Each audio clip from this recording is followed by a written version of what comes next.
It is time for Todd's Daily Complaint. You have the floor, sir. Listen, last night I tried. I gave it the old college try. If you follow me on Twitter at Todd on Franchise. What's the college try? What is that? I don't know. I've just always heard that phrase, the old college try. Really? That's a real phrase? Yeah. I'm going to need You need to become like more in tune with the English language. Well, you're the one who calls me a hipster. I should have known that. According to you, the who hipsters calls me don't a go to hipster, college. It's inaccurate that I'm a hipster, but you call me that. Can someone give me the origins of college try, the old college try? I gave it the old college try last night on Twitter. I tried to be Mr. Positive. I actually tweeted after the game. Nice win for OKC. 4 in a row, whether LeBron played or not. Hashtag my attempt at positivity. Half-hearted. That wasn't half-hearted. That was full heart.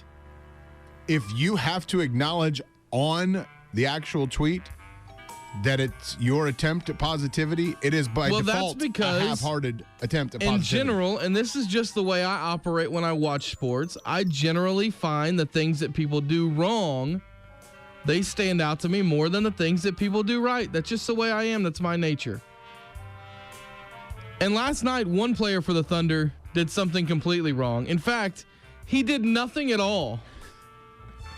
Let me take you back to, I guess it would have been 2008. I was working in another radio lifetime at Radio Hades, I like to call it.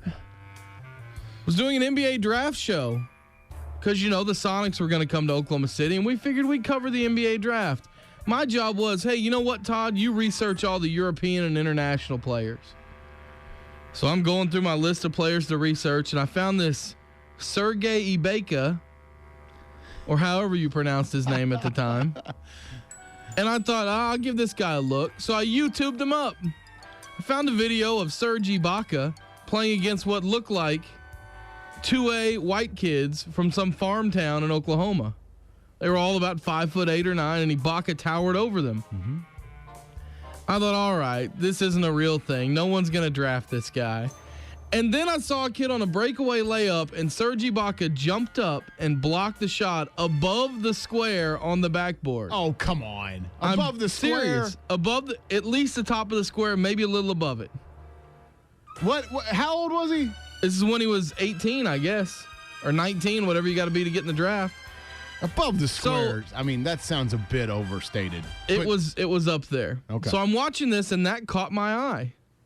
That caught my eye as a basketball fan. So a couple days later, when the draft card came in, Seattle selects Serge Ibaka, number 24 overall.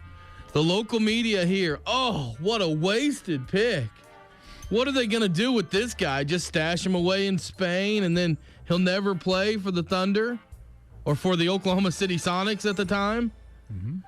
I was the one guy that said, listen, that dude's athletic.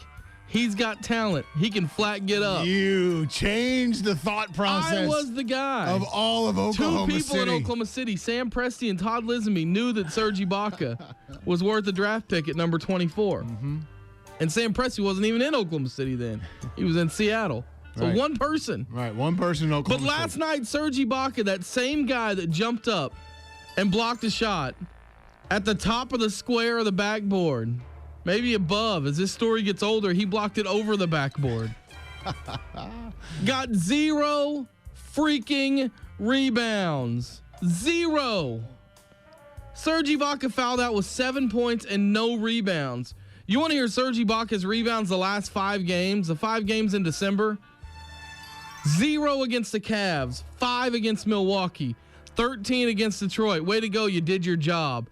4 against Philadelphia, 3 against New Orleans. What are they paying Serge Ibaka for?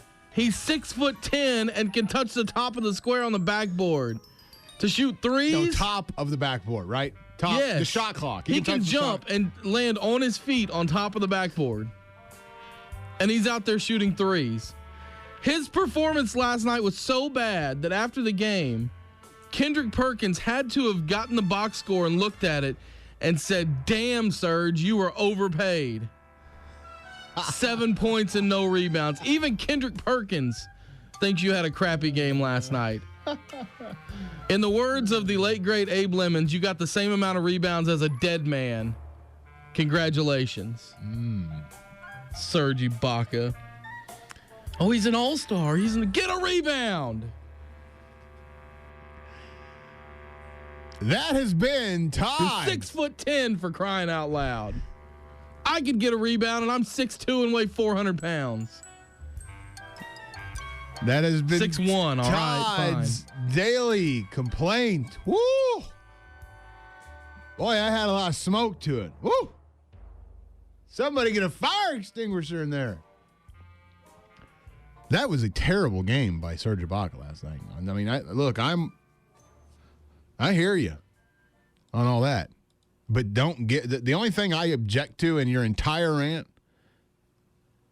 Don't give me that don't give me that as some sort of legitimate attempt at positivity. Get the bleep out of here with that. Matthew Dellavedova had 5 rebounds last night, Serge. He's like 5'9", and he's not even white. He's clear. He's more white than white. That was good. That was good. I give you that one. He's not even white. He's clear. You ever heard of James Jones? He's what, 52? Stands at the 3-point line. He had a rebound. Yep.